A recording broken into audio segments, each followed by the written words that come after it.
This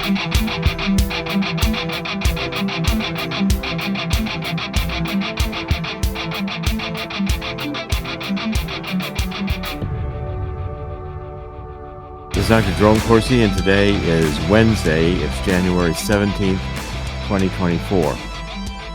A couple stories I want to cover right away. Donald Trump is now moving into New Hampshire, and Ramaswamy was with him yesterday, looking like a vice presidential candidate. It's very possible that he could surface as a vice presidential candidate. Trump has not yet indicated who he might choose, although he suggested Tucker Carlson, which also would not be a bad idea.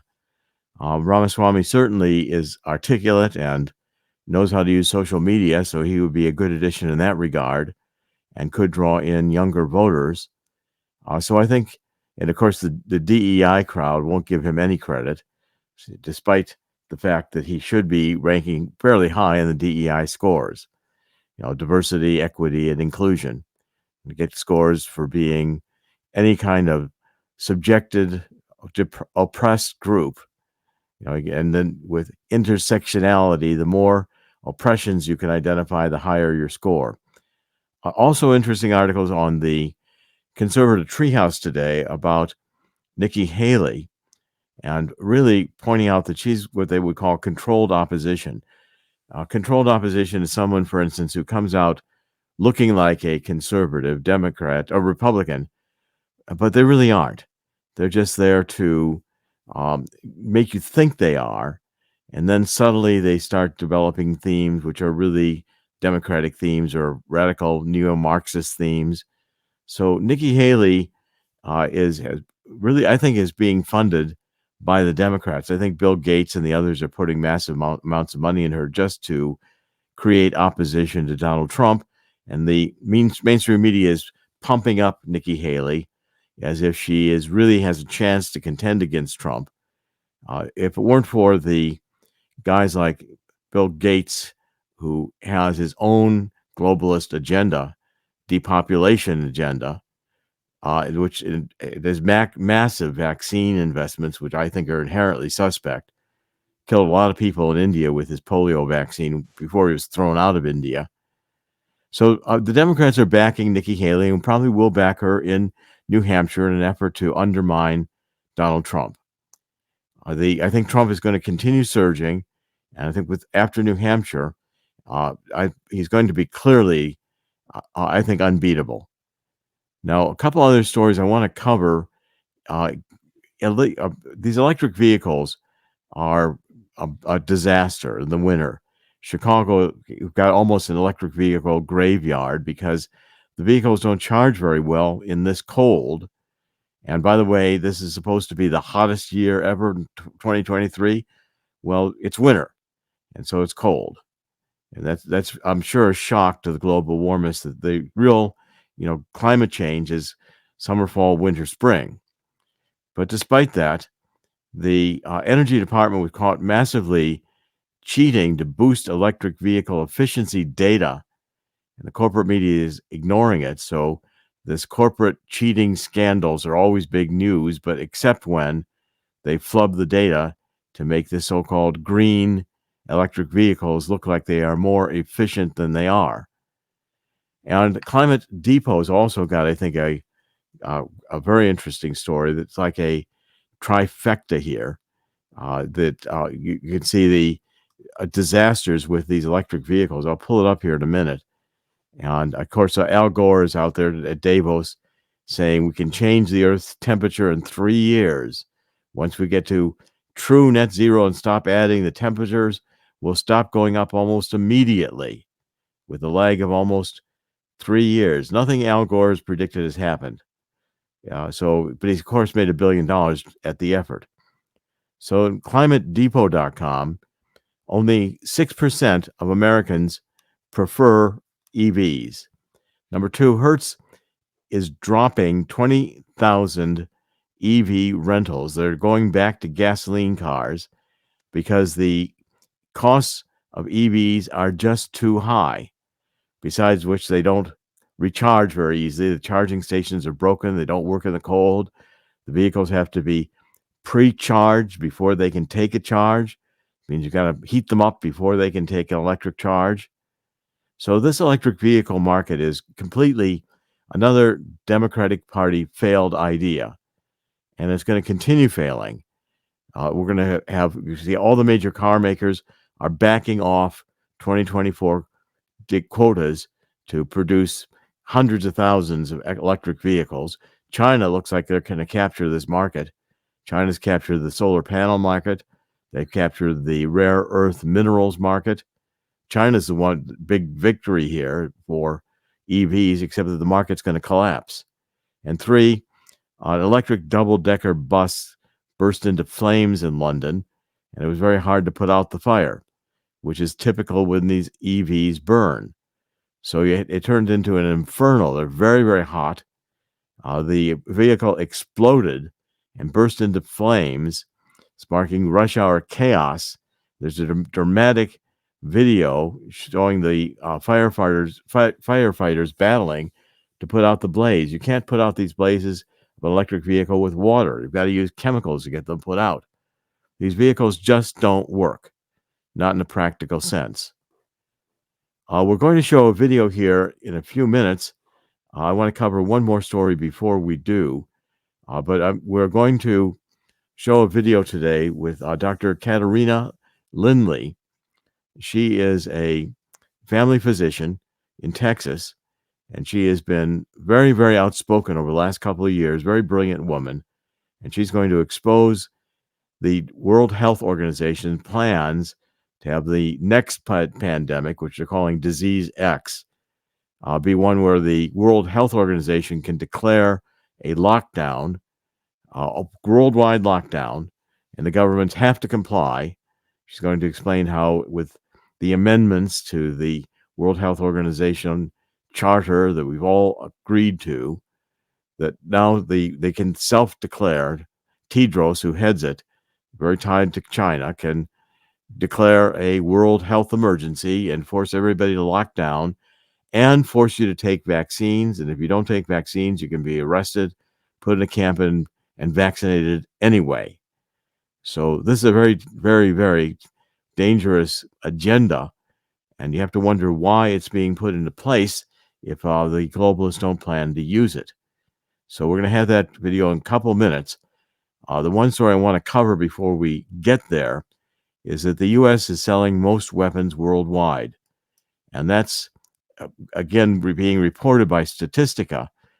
But if you take a look at 2018 to 2022, the U.S.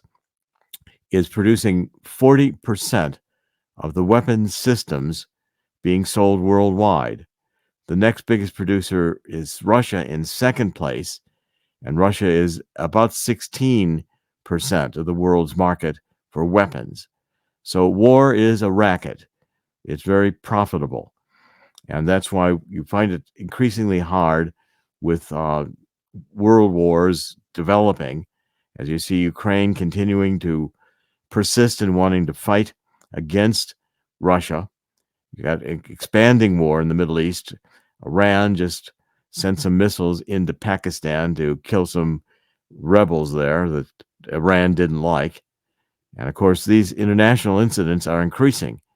You've had also Israel killing Hamas leaders in Lebanon, which risks having Hezbollah join the war against Israel. Israel is right now going through the southern part of the Gaza Strip and trying to take out these tunnel systems, which are the Hamas has built underneath Gaza, which allows them to move arms and weapons and even forces around without being seen. This tunnel system is intricate, and it honeycombs underneath the Gaza, and it's a major problem for Israel to destroy this tunnel system, so it can't be used should Hamas return to Gaza, which is probably inevitable as long as the world wants to create a Palestinian state. And you've got our genius Secretary of State Anthony Blinken saying we need a stable Palestinian state where they will rule Palestine or the Gaza Strip or somewhere, and they'll have peace with Israel.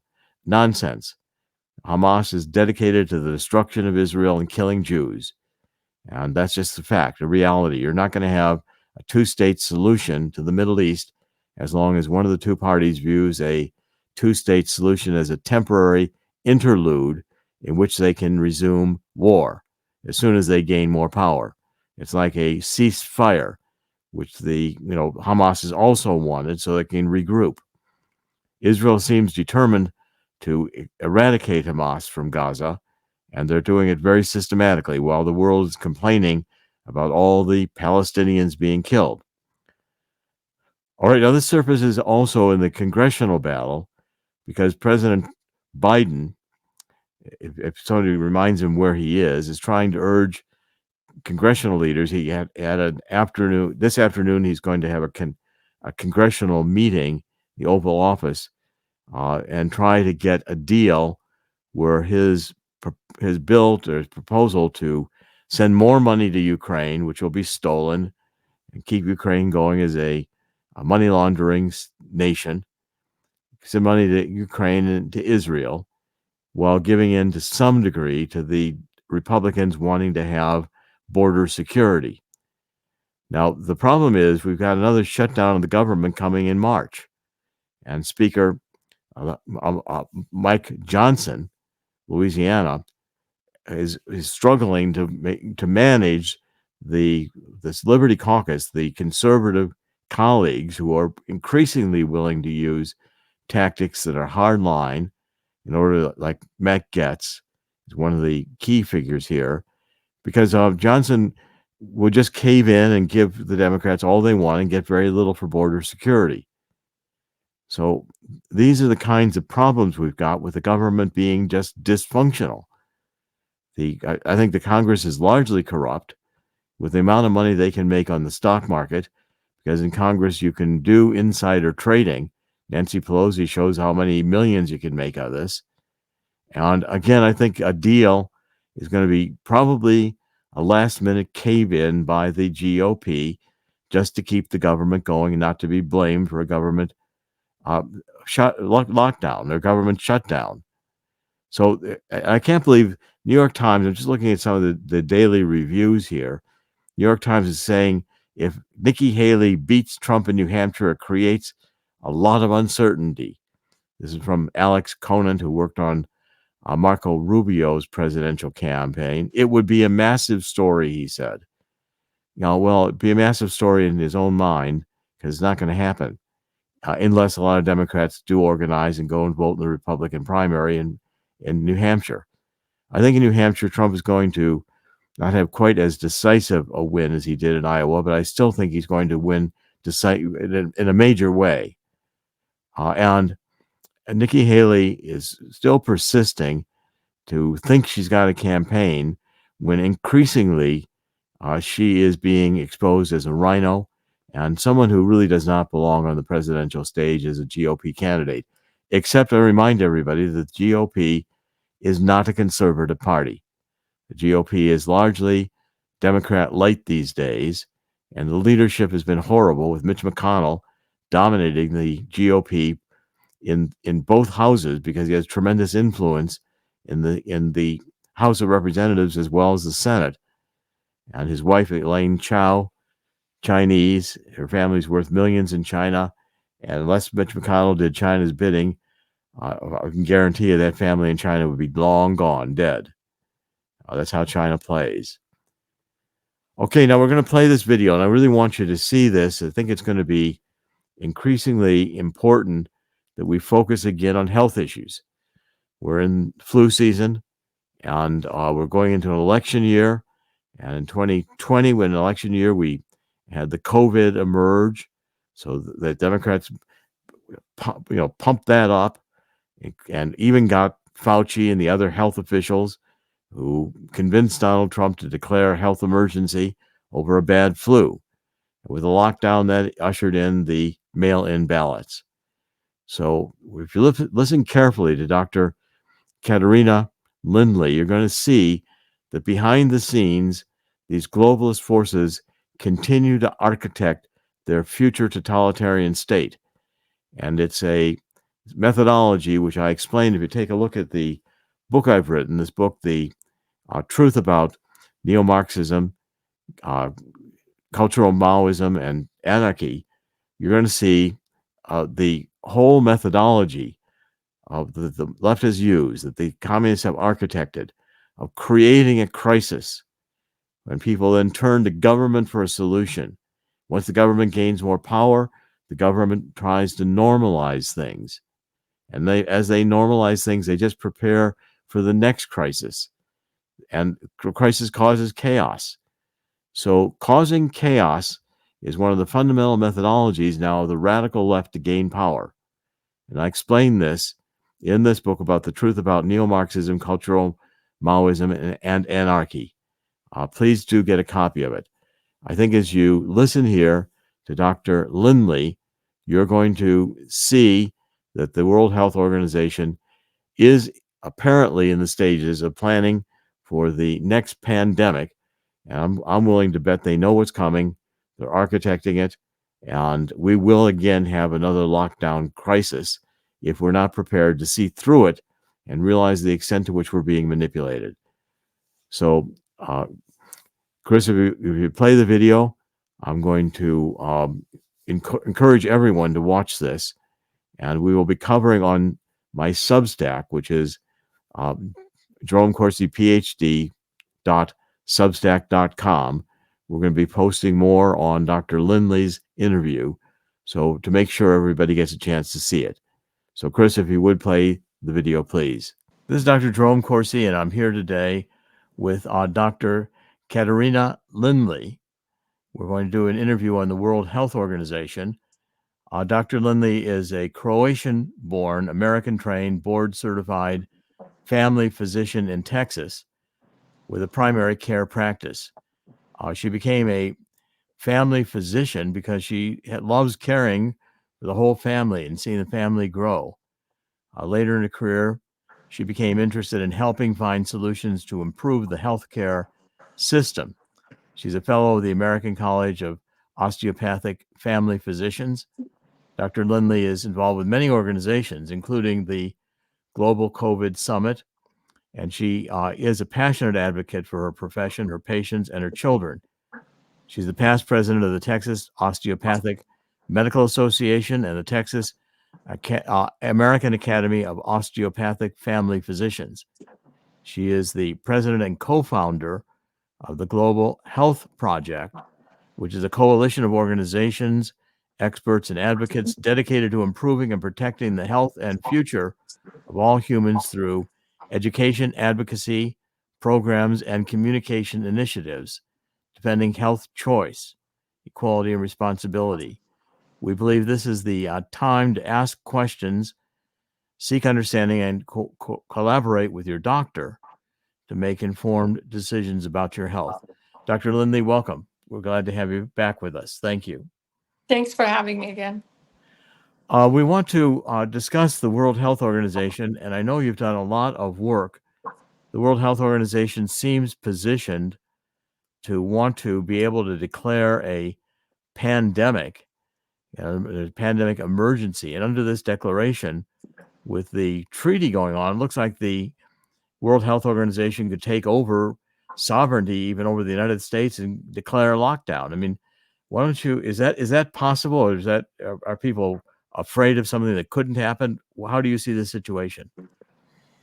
So currently, they are negotiating two documents. One is the pandemic treaty. They also have changed the name to treaty to call it accord or agreement because they realize that people are not, that people were looking into that word treaty and what it means to our nations.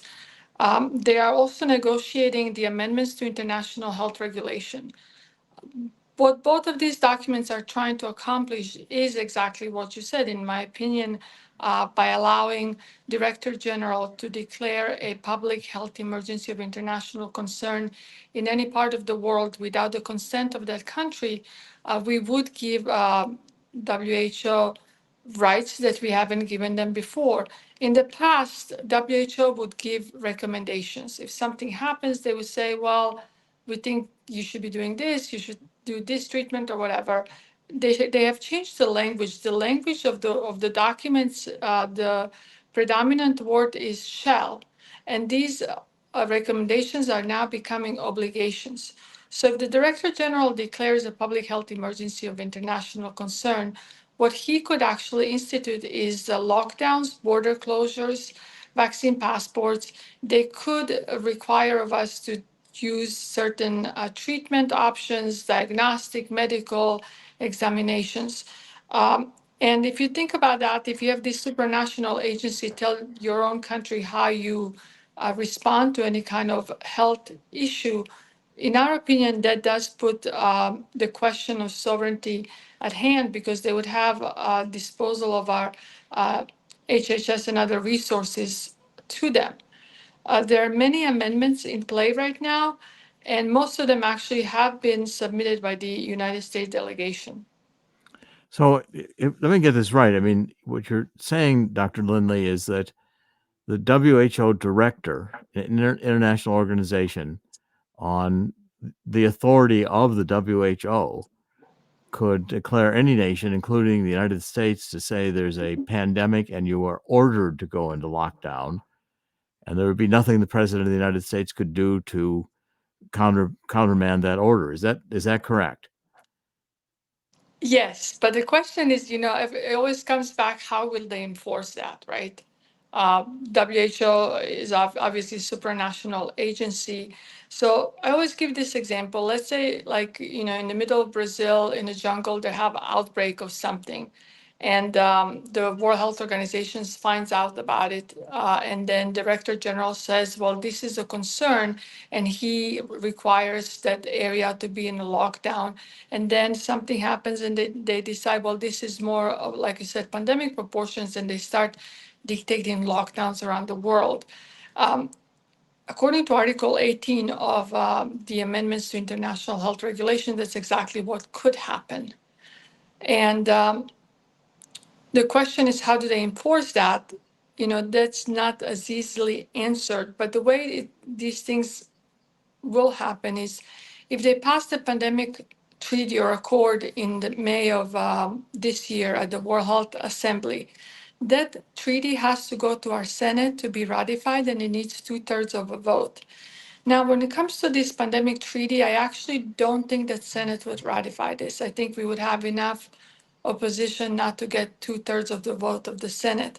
But the amendments to international health regulations are already part of our international law, and we have adopted these international health regulations. When it comes to amendments, there is no oversight. It does not go back to Congress. So once these things are approved in May of this year, they would become part of this international law that we already accepted. And yes, there is a potential that Director General could do things like this. To give you an example, I don't know if you remember monkeypox. At some point, he wanted to declare monkeypox a concern, public health concern. His own committee said it wasn't, but he overruled the committee and said it was. So that tells you like how much power this one person could have. And when you really look into Tedros Ghebreyesus Adamos, he's not a physician. And having this agency with someone who doesn't necessarily understand the impact it can have, it's very concerning. Well, I mean, what these international organizations tend to do, I mean, if let's say we had a virus or whatever the disease was, but it was fairly lethal. In other words, COVID was represented to be lethal. We had all these pictures of bodies dying and people dying, etc. When the first few days of the pandemic, it turned out to be a bad flu. But let's say there was a more serious disease, hemorrhagic fever, or Ebola, or something of that nature, which is a very dangerous disease. So the American people, if I guess the mechanics would be, if the people were frightened, they'd be more likely to go into a lockdown that was ordered by the head of the WHO than if the disease was not. If the people thought there was a genuine health need, like we did going into the COVID-19 lockdown, that certainly was what the image was created. That gives impetus to the lockdown declaration being effective. So I also think a variable. I mean, what is your opinion? If the disease were more potent, does that increase the likelihood that we would comply? 100%. And they have been signaling for over a year that there is a danger of Marburg virus. Ebola every so often will kind of come out, and then now they're talking about this disease X. They don't know what it is, but it's going to be bad. It's going to be 20 times worse than anything we've ever seen. So I did interview with you very long time ago at the beginning Mm-hmm. of this whole mess. And we did speak about the fact that I come from the communist country. So what I realized during that time, around the time you and I actually spoke, a lot of the tactics that they've used on us during the COVID-19 at the beginning, like you said, New York, the pictures from New York, the pictures from China, that ticker at the bottom of Fox News or other mainstream media, the number kept on going up, red colors. It was, the line was always up, up, up. And that's exactly what you said. It's fear tactics, trying to get people to comply. So what they did is make us fear something, then they isolated us, and that's where lockdowns come in place. Because if you isolate people, they can't discuss these things. They can't say, what do you think we should do? Can we do something else? We cannot have a conversation. And by isolating us, they increase this level of fear from us. And then they did that bargaining phase where they said, well, if you stay 6 feet apart, you can do this. If you wear a mask, you can do that. Eventually, if you take this product, you can do that. So that's exactly kind of the tactics they're still trying to use. And for those who follow me on Twitter, you'll see, I hope you realize lots of times I'm very sarcastic because this disease X that everyone is talking about and WEF is talking about this week, it's exactly that. It's this scary thing that's going to be 20 times worse than anything else that would allow then WHO, United Nations, and these other supranational agencies to actually come in and decide how we should do things. What I was just going to say, what they have to realize, this is a really global power grab, totalitarian rule of super elite that's trying to decide the way of life for all of us. It's interesting. I mean, the Black Plague, of course, was in the 1300s was a terrible disease, and people got the Black Plague in a few hours they could be dead, and yet the world did not lock down. And again, we survived the Black Plague. So it seems that the immune system, which we have, the only real remedy to this is strengthening the immune system. With the World Health Organization, we can go back to that, from the beginning. You have this supranational agency and people who are, it's this whole idea that public health um, specialists are going to decide how the world functions based on statistics and numbers, in my mind, is very faulty. Because as a doctor, for me, the person that I have to worry about is the person in front of me. I have to do what's best for that person. If you have these mandates that everyone has to do exactly the same, then you take away the rights of this individual person. And we all know that America, especially United States, is a beacon of hope for individuals and for individual freedoms, and we must we have to make sure that we remain that. Well, I think we're going to get into some topics that are even more sensitive. We'll put them on Substack. And my Substack is Jerome Corsi PhD.substack.com. Jerome Corsi PhD, all together, no spaces, .substack.com. As a final thought here, what do you think we should do to resist this? In other words, these international organizations seem to act autonomously. You say through amendments, and we've already agreed to the amendments as part of international law. Then they amend them, and so therefore we're subject to those without reviewing that particular provision. So how do we avoid this kind of difficulty? I think the most important thing is to put our legislators on notice We have done that somewhat with different groups and have sent all of these, documents and things for them to see. A lot of them will say the Constitution protects us. It really doesn't, because the international health regulations are already part of our international law that this country has adopted. Um, as far as the current administration, the current HHS is actually, I don't want to use the word like in bed with the World Health Organization, but they kind of are, because they're the ones pushing many of these amendments. There is this whole idea of One Health.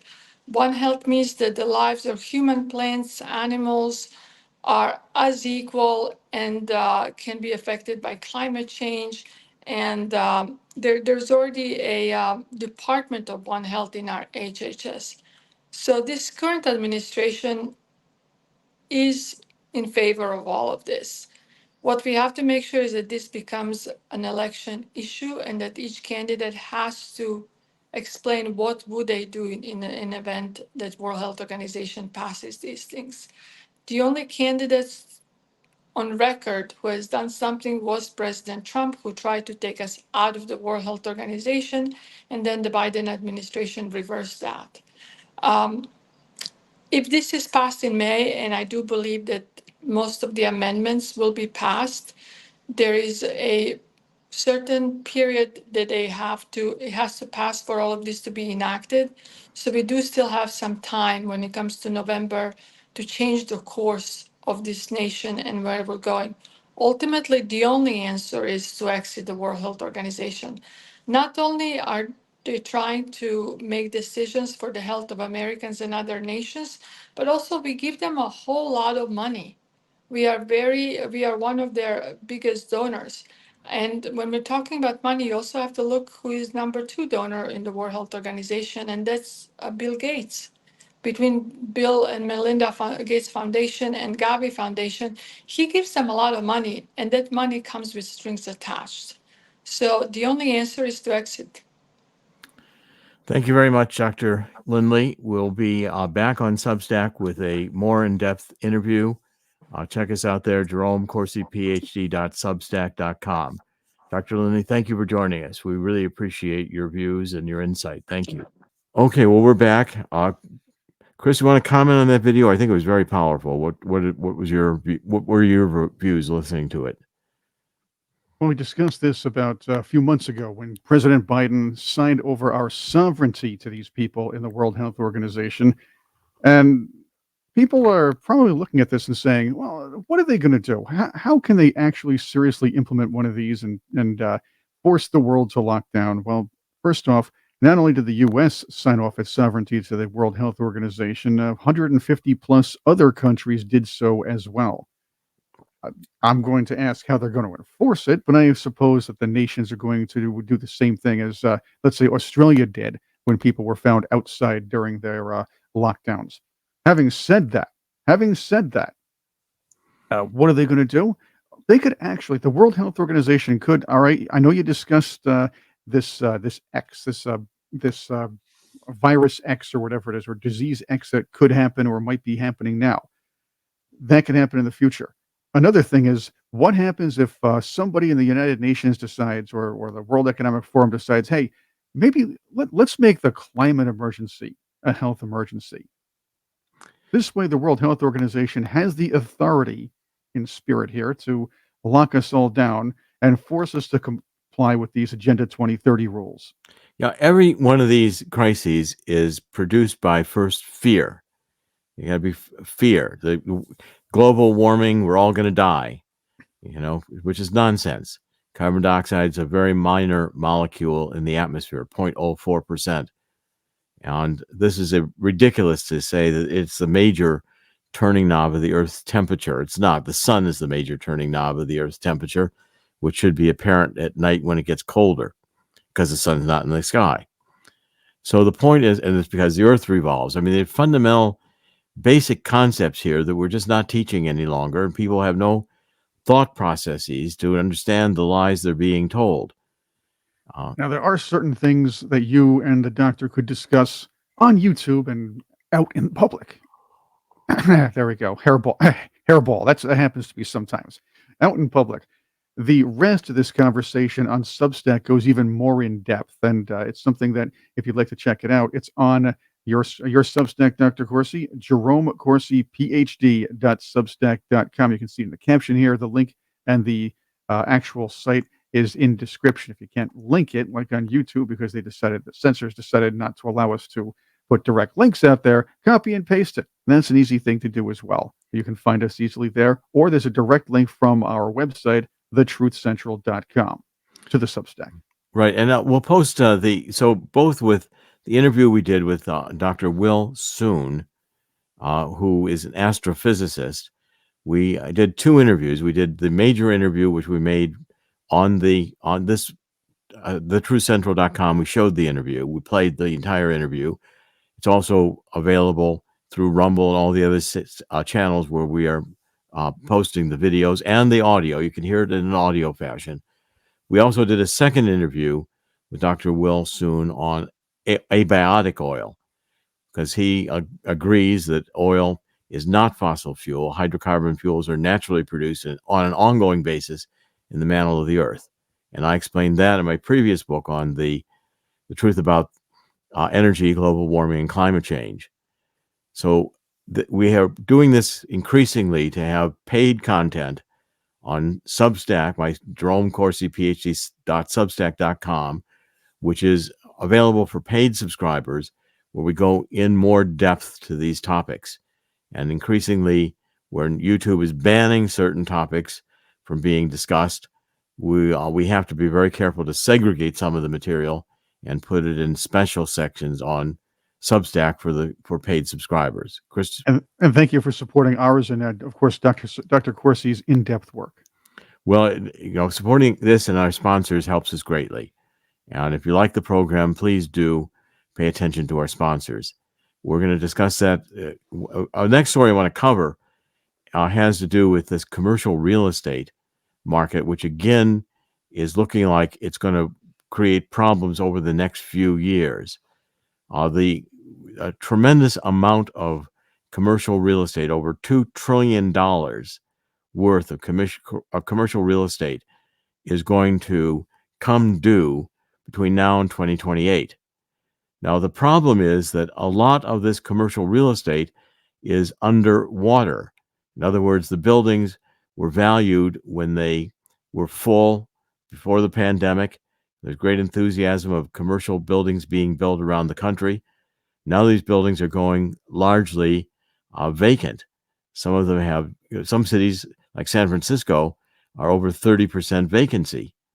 Now, when these loans are refinanced, there's a major problem, because most commercial real estate is done on a interest-only payment during the loan period.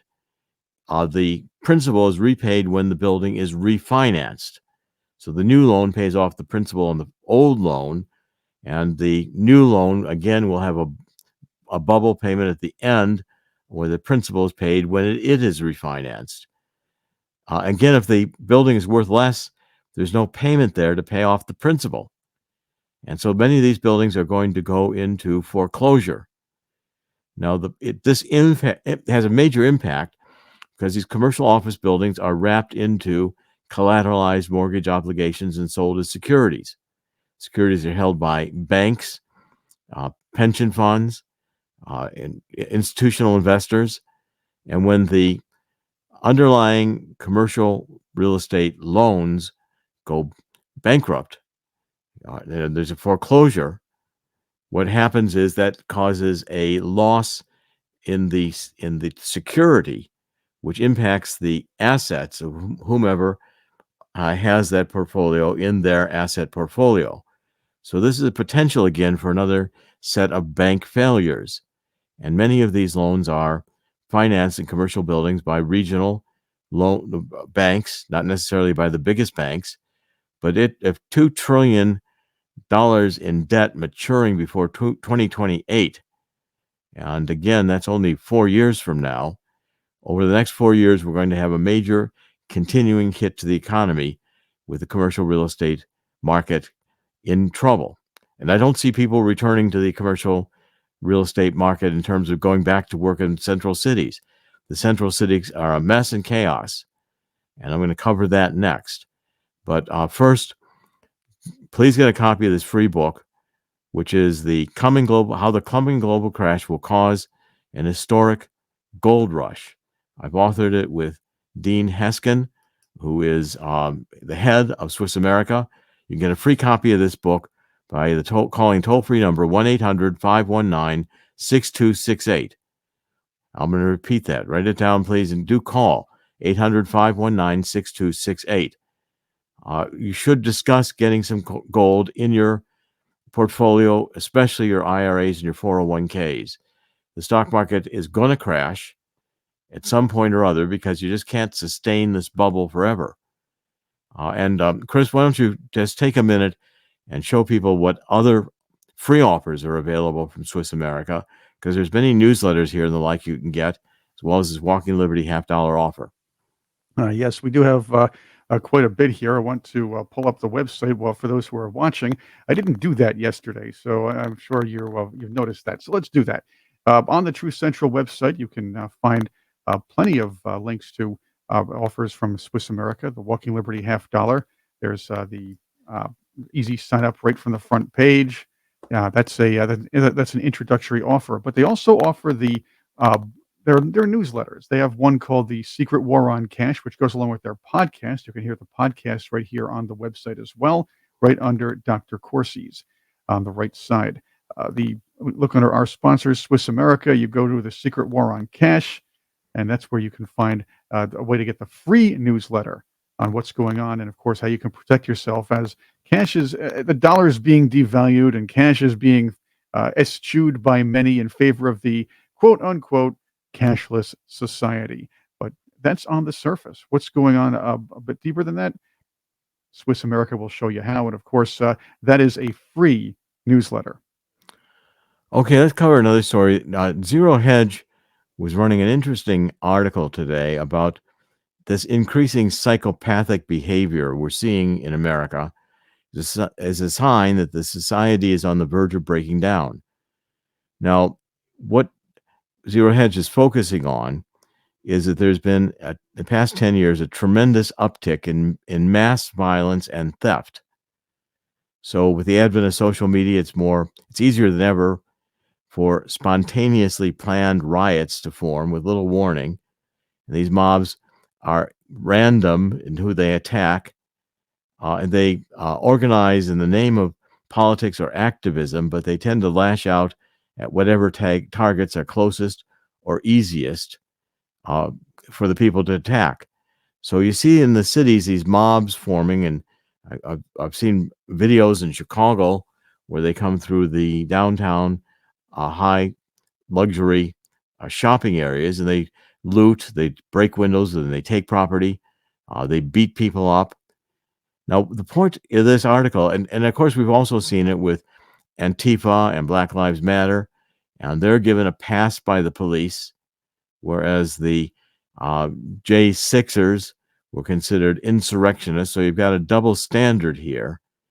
And what this Zero Hedge is saying is that psychopaths like to exploit the chaos of political turmoil to indulge in violent tendencies or convince others to do the same. If no one acts to eliminate the first wave of criminal actions during a social breakdown, then thousands of other criminals will also move to take advantage. The first wave becomes an avalanche, all because the system no longer provides sufficient incentives to behave. So this root psychology kind of indicates the necessity of having law and order in order to maintain a society which is constructive.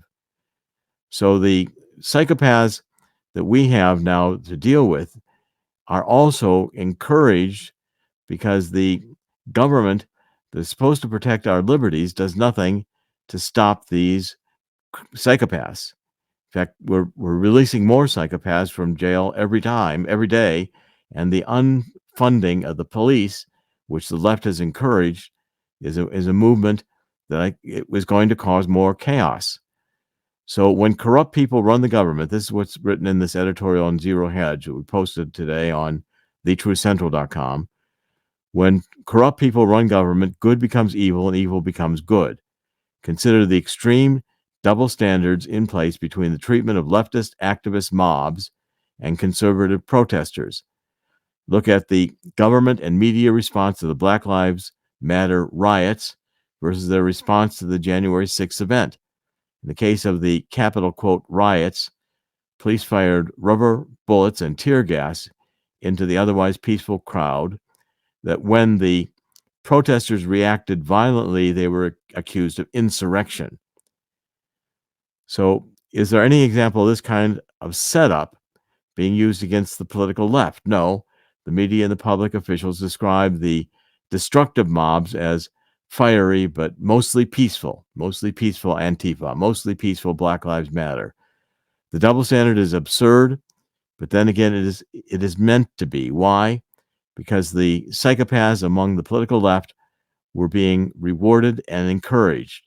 Conservatives and moderates are supposed to feel defeated, making them unwilling to fight back any longer.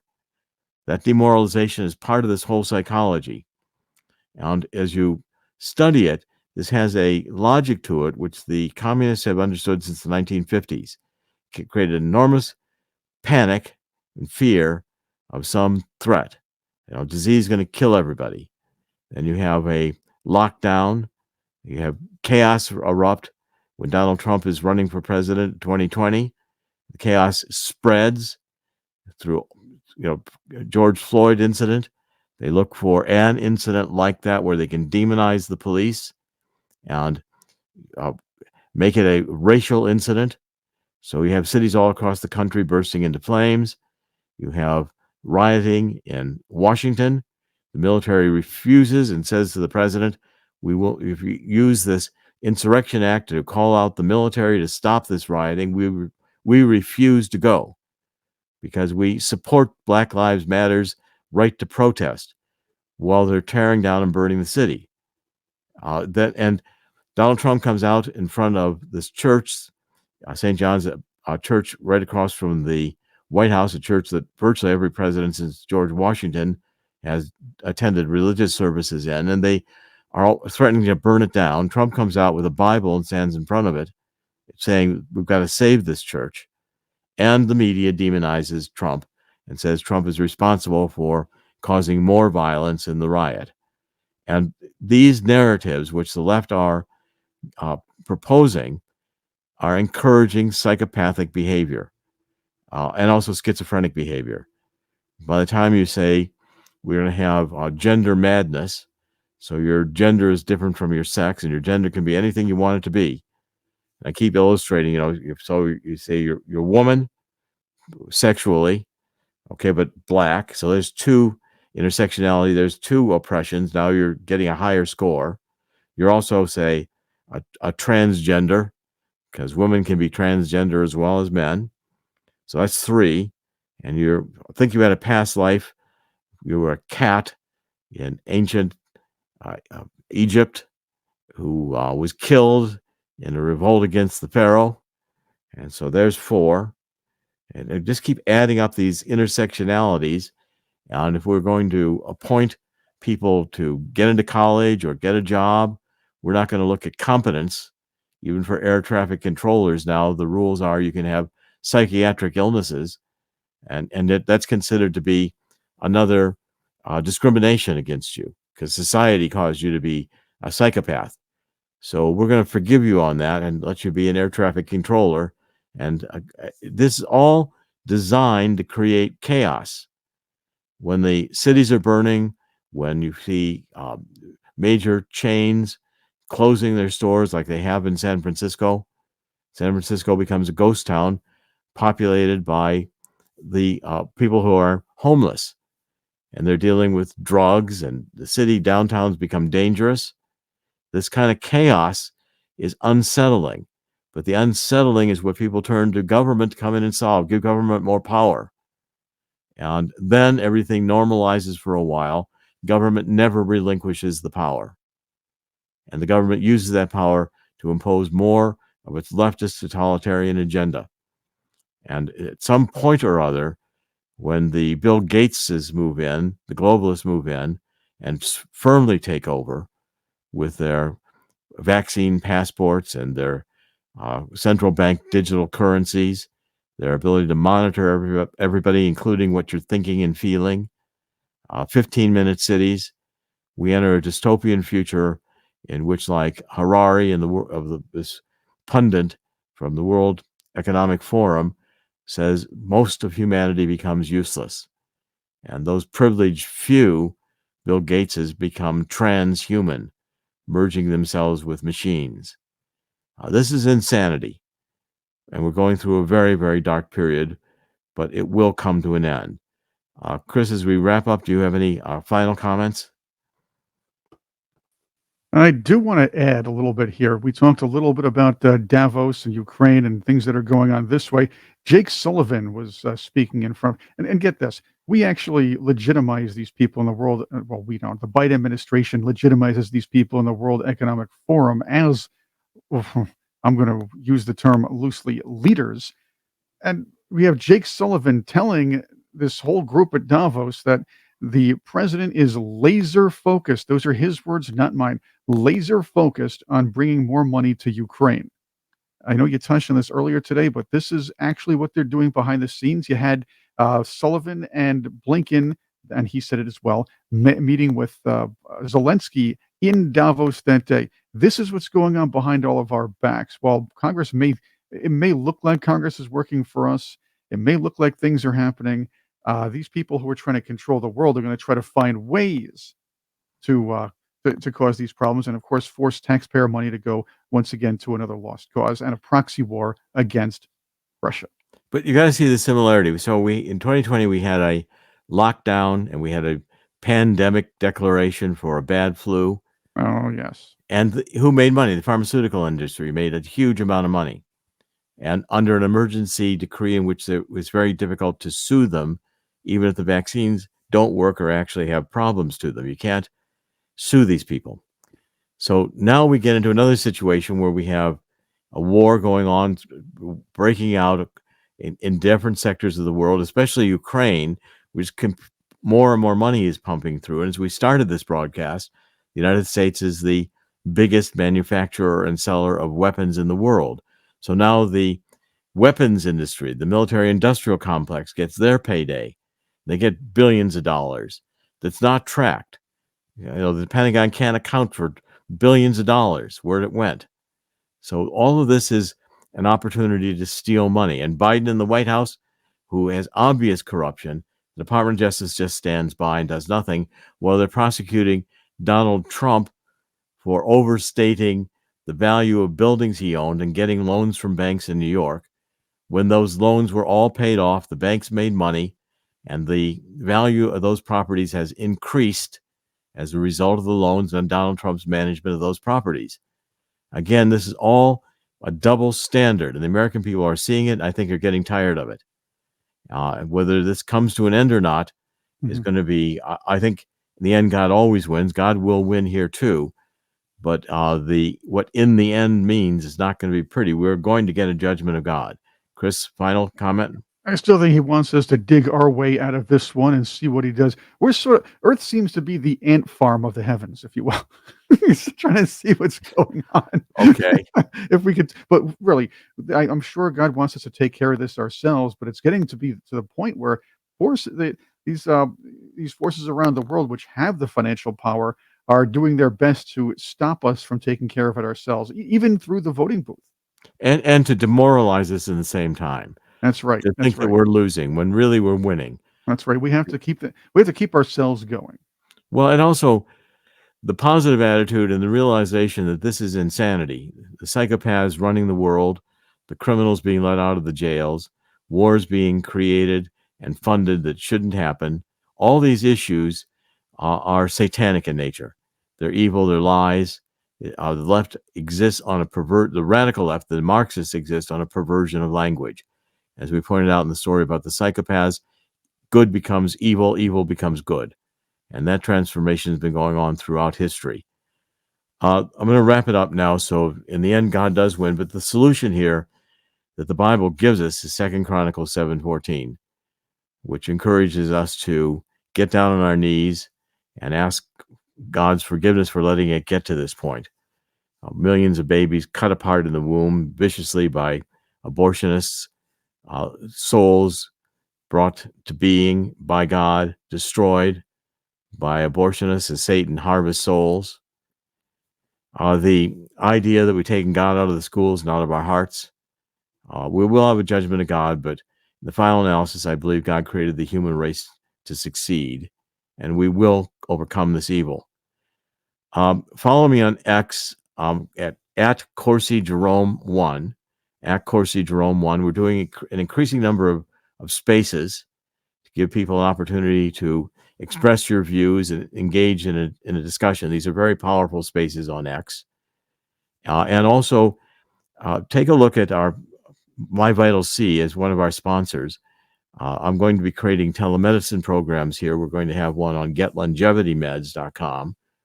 That'll be launched. These programs will be being launched in the first quarter. And the My Vital C, which Chris will show you some of the products, have remarkable properties of longevity, even available for the cats and dogs. I've been taking them for 4 years. I'm 77 years old now, and taking their hair products and My Vital C, which I've taken as carbon 60 now for going on to 5 years. Colors come back into my hair, and I feel many ways more energy than I thought I was going to be retired, but now I'm probably more active than I've ever been maybe in my entire lifetime. These products are excellent. Take a look at them. And we will be launching a new website, which is getrxmedsnow.com. Chris will show you what that looks like. This will give you the opportunity to get medications by telephone with a physician licensed in your state who can send the prescriptions electronically to a pharmacy near you. It's a good service. We're doing the final putting together the merchant account to make it work. You call up, you go into the internet and register, request a consultation, and the administrator will assign a doctor to you. The doctor will contact you, and you'll have a time when the doctor is going to call you, which is convenient. You can be anywhere to take that call. You don't have to go actually to see a doctor in order to get the prescriptions you need. The doctors are fully licensed and able to prescribe whatever medication the doctor feels is appropriate to your needs. This program is coming out now. It will be launched in the next few days, I think. We're very, very close to getting this one launched. So we're wrapping up. We're going to have some exciting new things in 2024, and I intend to be building the Truth Central and working actively on X and with my Substack. So thank you for your support. This is Dr. Jerome Corsi. Today is Wednesday. It's January 17th, 2024. We are doing podcasts every weekday on thetruthcentral.com. We'll be back tomorrow. Thank you for joining us. God bless.